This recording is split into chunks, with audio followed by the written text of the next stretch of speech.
नमस्कार, वंदे मातरम। आरजेएस वाणी में आप सभी का स्वागत है। आरजेएस वाणी में आरजेएस फैमिली पॉजिटिव मीडिया और फेसबुक फ्रेंड्स के लिए कुछ न कुछ ऐसे प्रेरक, सार्थक और सकारात्मक समाचारों, सूचनाओं को साझा करते हैं। तो आइए आज आध्यात्मिक गुरु सुरजीत सिंह दीदेवार जी से आप लोगों को बुलवाते हैं, जिससे कि हमारे परिवार, देश और समाज में सुख शांति आए। सर्वप्रथम हर व्यक्ति विशेष को स्वयं का स्वामी बनने के लिए स्वयं से ईमानदारी बरतनी होगी और हमने जीवन के अंदर दीदेवार ना बनकर दूसरे को देखकर, दूसरे की कमियों को देखकर खुद में कमियां डाल दी कि मेरे परिवार में मेरे भाई ने अपना दायित्व नहीं निभाया तो मैं भी नहीं निभाऊं, ये तो मेरी बहन का दायित्व था, ये मेरे माता का दायित्व था। तो मैं उसके कमजोरी को देखकर खुद में कमजोरी अडॉप्ट कर लेता हूँ। मुझे क्या करना है कि मैंने अपने से ईमानदारी करनी है, कि मैंने अपना दायित्व ईमानदारी से 100% निभाना है। मैंने परिवार के अंदर 5 सदस्य हैं, 4 सदस्य हैं या 8 सदस्य हैं, मेरा उस सदस्य के अंदर मेरा क्या रोल है, मैंने अपना 100% ईमानदारी से निभाना है और इसका जवाबदेही मैं स्वयं ही होऊंगा। जब हम अपने जवाबदेही स्वयं होंगे तो हम अपने से बेईमानी नहीं कर पाएंगे। मगर हम झूठ तब बोलते हैं जब हम दूसरे के साथ अपनी ईमानदारी दिखाते हैं। स्वयं हाजिर होंगे तो स्वयं से झूठ कैसे बोल पाएंगे। इसलिए सर्वप्रथम हर व्यक्ति विशेष को स्वयं से ईमानदारी करनी पड़ेगी। स्वयं से ईमानदारी के अंदर अगर मैं पिता हूं तो मेरा पिता का इस परिवार के अंदर क्या रोल है वो मुझे निभाना है, और उसी के अंदर अगर मेरे पिता रह रहे हैं तो वो मेरे बच्चों के दादा हैं, वो मेरे बच्चों के पिता नहीं हैं।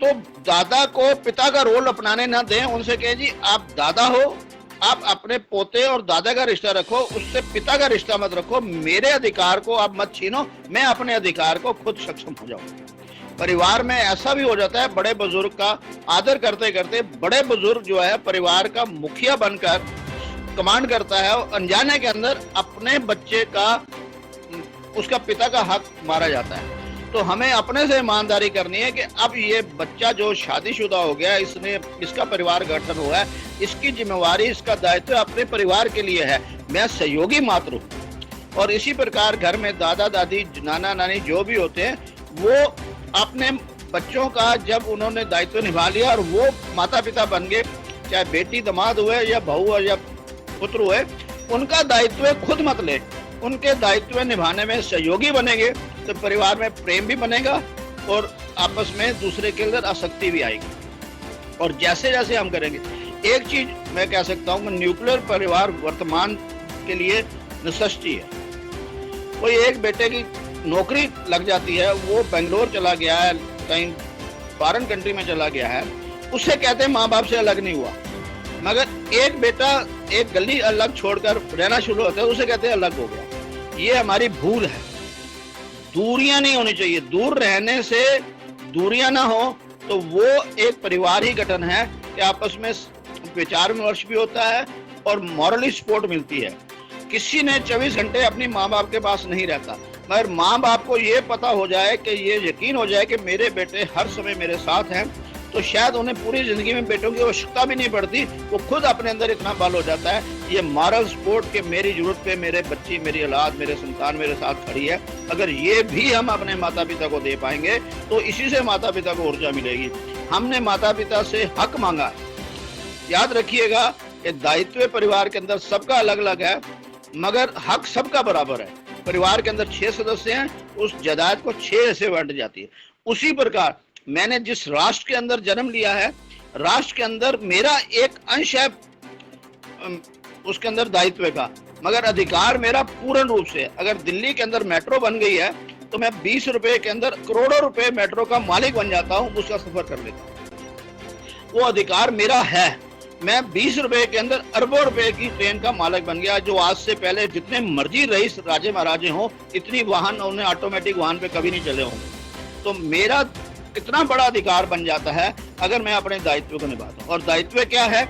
मैंने अपनी कमाई का हिस्सा देना है, अपने शरीर की सेवा के रूप में देना है।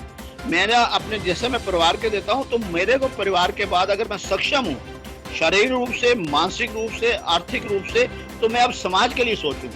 जो तीमारदार वही हो सकता है जो सही है, बीमार का भी तीमारदार नहीं हो सकता।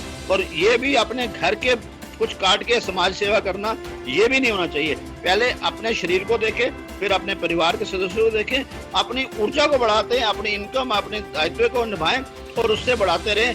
चादर से हमेशा पंजा बाहर रखें और अपनी चादर को बढ़ाते रहें। आप अपने को, परिवार को, राष्ट्र को भी संपन्न कर सकते हैं। अगर ये विचार सब में होगा तो राष्ट्र जो है एक परिवार नहीं, विश्व भी एक परिवार बन जाएगा। और आज इलेक्ट्रॉनिक्स माध्यम से तो विश्व एक परिवार बन गया है, पर हमारे मानसिक बुद्धि से हमने विश्व को एक परिवार नहीं माना है। इसको भी हमें विश्व में एक परिवार मानना है। और आरजेएस का जो परिवार है इन्हीं विचारों से बढ़ रहा है और बढ़ता ही रहेगा। और अपना जीवन और सबका जीवन आनंद आनंद आनंद। आज आइए एक ऐसी शख्सियत की पुस्तिका से उस विचार को साझा करते हैं जो कहीं ना कहीं हमारे परिवार को खुशी और सुख समृद्धि प्रदान कर सकती है। ये शख्सियत हैं श्री सुरजीत सिंह दीदेवार जी, जिनसे पिछले दिनों मिलना हुआ और उन्होंने एक पुस्तिका भेंट की। 32 पेज की इस पुस्तिका में बहुत सारी बातें हैं, लेकिन उसके थोड़े से अंश में आपको बताना चाहेंगे कि वो कहते हैं कि जीवन में हम प्रायः यही भूल करते हैं, अधिकांशतः हम किसी न किसी को अपना स्वामी बनाकर दुखी होते रहते हैं, प्रताड़ित होते रहते हैं।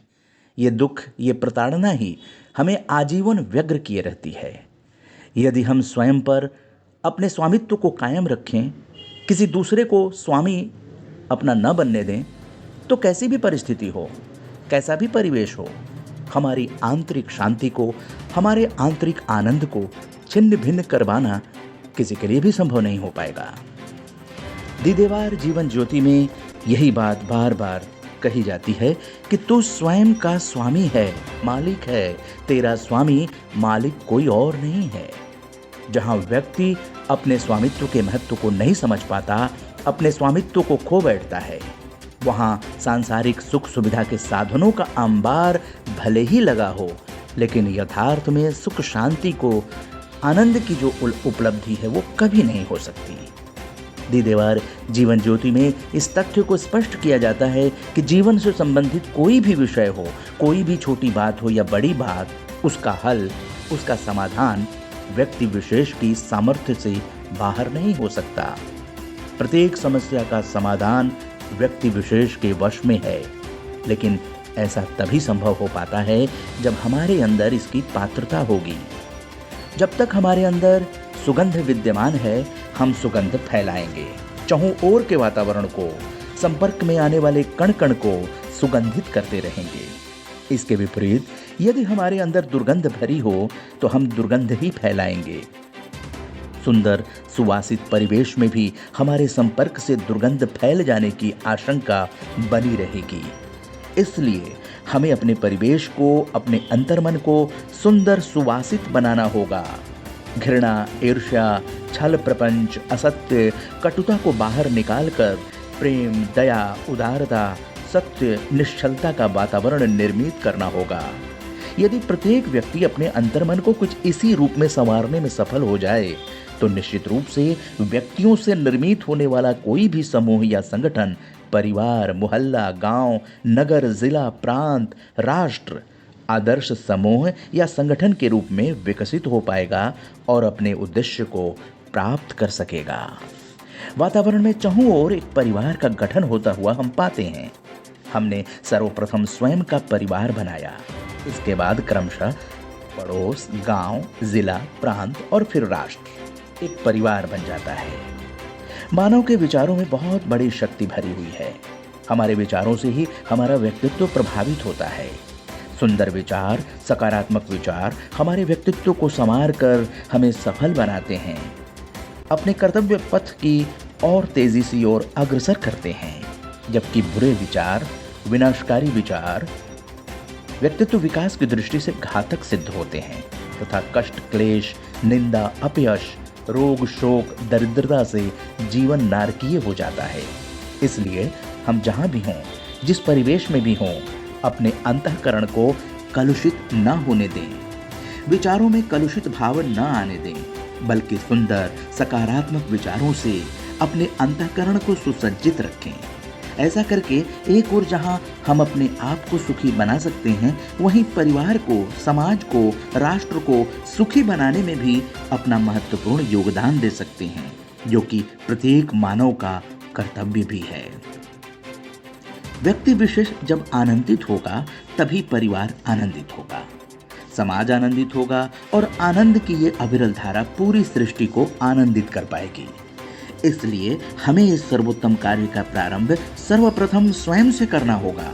हम स्वयं को लेकर विचार करें, अपनी कमियों को, त्रुटियों को दूर करें, मानवोचित सद्गुणों, सद्भावों से स्वयं को समृद्ध बनाएं। अपने पारिवारिक जीवन में हमारी ये विशेषताएं जहां हमें सबके स्नेह प्रेम का पात्र बनाएंगी, वहीं दूसरे सदस्यों को भी इन विशेषताओं से स्वयं को संवारने की प्रेरणा